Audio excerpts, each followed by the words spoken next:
On est sur une centrale de méthanisation dont le but est de produire du biogaz à partir d'effluents agricoles. Cette usine de méthanisation est la toute dernière acquisition de Luc et Philippe. Ils en sont fiers et il y a de quoi. Elle leur permet de recycler leurs déchets agricoles en énergie. Explication d'un expert.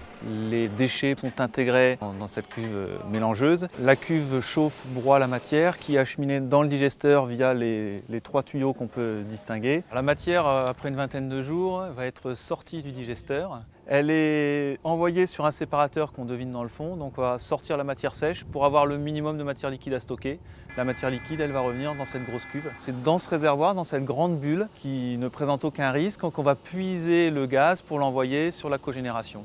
Et on va ici donc le brûler dans un moteur. Ce moteur thermique fait tourner une génératrice, donc on valorise comme ça l'énergie en électricité qu'on vend à EDF. Mais en parallèle de cela, nous on va aussi chauffer 4 maisons sur le site et un séchoir à foin.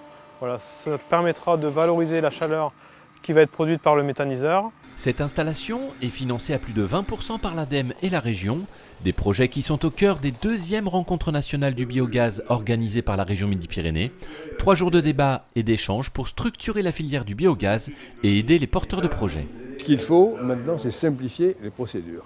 Il faut que les porteurs de projets, souvent des coopératives agricoles, souvent des collectivités, souvent aussi des particuliers, des agriculteurs, il faut que ceux-là sachent aujourd'hui qu'on est là pour leur faciliter la tâche pour aller de l'avant. Ces aides font partie du plan énergie 2011-2020 en faveur du développement durable où la région investit 300 millions d'euros avec pour objectif l'installation de 100 méthaniseurs d'ici 2020.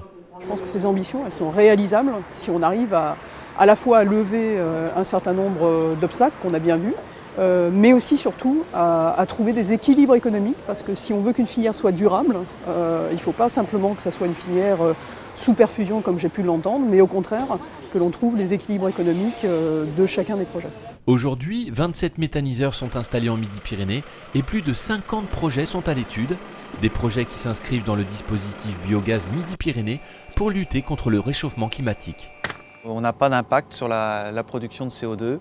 Le CO2 qui est généré va tout de suite être assimilé par les plantes qui vont croître et qui ont permis de produire ce biogaz. C'est un magnifique cercle vertueux.